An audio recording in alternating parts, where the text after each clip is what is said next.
السلام عليكم ورحمة الله. هروب أول 3 رؤساء عرب في مفاجأة من العيار الثقيل، وأخطر وأجرأ توقعات لعالمة الفلك اللبنانية ليلى عبد اللطيف. في البداية ما ننساش نعمل اشتراك في القناة ونفعل الجرس عشان يوصلنا كل التوقعات الجديدة، وأهلا ومرحبا بكم معنا في أحدث ظهور لسيدة التوقعات ليلى عبد اللطيف، وسلسلة جديدة من الأحداث والمفاجآت، حيث تقول ليلى عبد اللطيف بأن العالم العربي بات على موعد يشهد فيه حدثا غير مسبوق منذ عقود 3 رؤساء دول عربية سوف يغادرون مواقعهم ويهربون خارج البلاد في ظروف غامضة ودرامية. المشهد القادم، قالت عنه ليلى عبد اللطيف، سيكون صادم للشعوب، حيث قالت بأننا سنسمع خلال المرحلة المقبلة مع نهاية 2026 عن ابتعاد بعض رؤساء العالم عن مناصبهم، مما سيفاجئ الرأي العام بين الشعوب، ذلك من أجل اشتعال الحروب والثورات في بعض هذه الدول، وأيضا لعدم السيطرة على الأحداث التي ستحدث فيها وعلى أراضيها.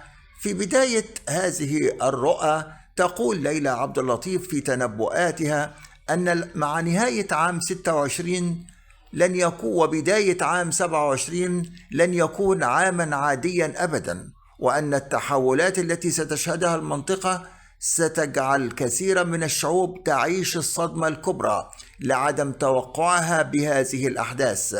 التغيير سيأتي لا محالة، والتغيير سيأتي بهذه الطريقة، حيث يبدأ المشهد بحسب التوقعات برئيس عربي هو الأول الذي سيفاجئ الجميع باختفاء مفاجئ قبل أن يعلن تنحيه أو يصدر خطابا للشعب، حيث تقول ليلى عبد اللطيف أنني أرى رئيس عربي سيصبح حديث العالم بأكمله في نهاية 26.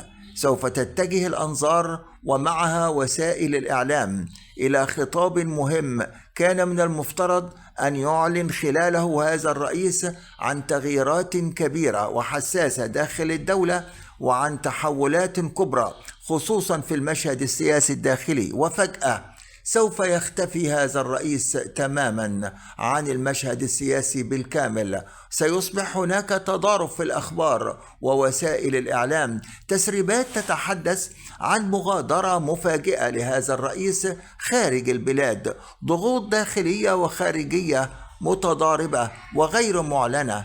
المشهد يشبه كما تقول التوقعات لسيدة التوقعات ليلى عبد اللطيف أن هذا المشهد والذي سيحدث في نهاية أو في الأشهر الأخيرة من 26 سيكون الوضع أكبر وأخطر وأكثر حساسية، لأن هذا الرئيس يمسك زمام الحكم منذ سنوات طويلة ويعد من أكثر القادة نفوذا في بلاده. تضيف ليلى عبد اللطيف بأن تغيب هذا الرئيس سيخلق حالة من الارتباك السياسي داخل الدولة، لكن الشعب لن يتحرك بعنف، بل بالعكس ستكون هناك حالة ترقب وانتظار ودهشة وصدمة مما حدث. أما الرئيس الثاني، قالت عنه ليلى عبد اللطيف أن دولة عربية أخرى ستشهد خلال نهاية عام 26 حدثا مشابها، ولكن هذه المرة لن يحدث في هدوء، بل ستندلع مواجهات داخلية وتوترات سياسية وشعبية. فكما تشير التوقعات لم يكن يتوقع أحد أن يغادر هذا الرئيس الحكم بهذه الطريقة وبهذه السرعة. كان الكل يظن أن البلاد مستقرة وأن الأمور تحت السيطرة، لكن حدث تطورات غير مسبوقة وغير محسوبة، ضغوط اقتصادية واجتماعية تجبره على مغادرة البلاد سرا وبشكل عاجل. تضيف ليلى عبد اللطيف بأن هذه الدولة ستشهد انتشارا كثيفا للقوات وانتشارا إعلاميا واسعا. عناوين الصحف العالمية أيضا تتصدر هذا المشهد. أما الرئيس الثالث فهو وفق ذات التوقعات فهو من الزعماء الذين ارتبط اسمهم بالحكم لعقود طويلة، وتربى جيل كامل وهو لا يعرف غيره. وكما ترى ليلى عبد اللطيف في هذا التوقع، لن تحدث مواجهات ولن تقع صدامات في تلك الدولة، ولكن سيصدر قرارات مفاجئة ومتحركة من داخل الدولة نفسها تؤدي إلى خروج هذا الرئيس خارج البلاد مرغما، ولكن بلا فوضى. تشير توقعات ليلى عبد اللطيف إلى أن هذا الحدث سيكون نهاية حقبة سياسية طويلة وفتح الباب أمام تغيير كامل في المشهد السياسي داخل الدولة. وتتابع ليلى عبد اللطيف في تنبؤاتها حديثا تؤكد بأن المفاجأة الأكبر والتي قد لا ينتبه إليها الكثير هي أن الدول الثلاث التي ستشهد هروب أو خروج رؤسائها ليست في أفريقيا، بل جميعهم في قارة واحدة، وتحديدا في قارة آسيا.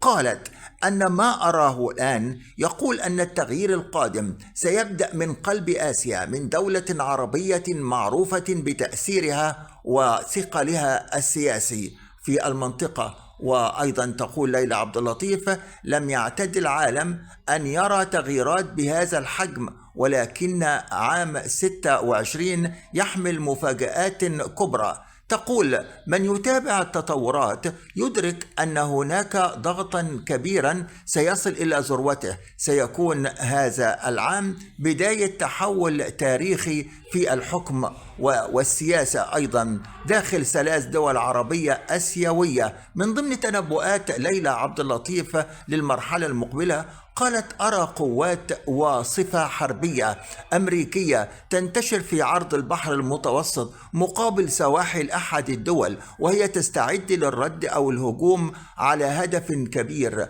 انفجار ضخم وكبير. قالت عنه ليلى عبد اللطيف: أراه يضرب عمق البحر المتوسط والأسباب ستكون غامضة، وأن القارة أيضا ستكون في حالة تأهب شديد.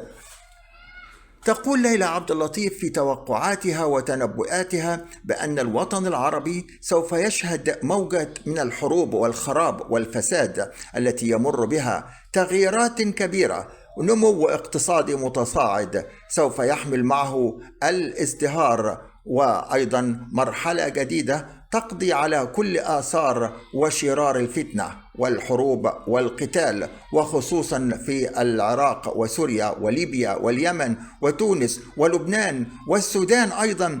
ومن ضمن توقعات ليلى عبد اللطيف قالت بأن أمريكا ستكون خلال نهاية عام 26 مسرحا لأعمال وأحداث كبيرة وموجة غضب تجتاح الشارع الأمريكي، وستكون في مواجهة الصين والروس في نهاية عام 26 وبداية عام 27، مما ستكون أنظار العالم في حالة ترقب وحذر عالمي قد يدعو إلى الكثير، وذلك يدعو إلى الكثير من القلق وخلال السنوات المقبلة. قالت عنها ليلى عبد اللطيف: أراها ستحمل معها تغييرا كبيرا في المناخ يضرب الأرض، يؤدي إلى انفجار بركاني خطير وكبير ستكون له تداعيات كارثية على بعض الدول، سيترك وراءه منطقة كاملة من الرماد. قالت ليلى عبد اللطيف: أرى أزمة عالمية مقبلة مع نهاية عام 26 تسبب الهلع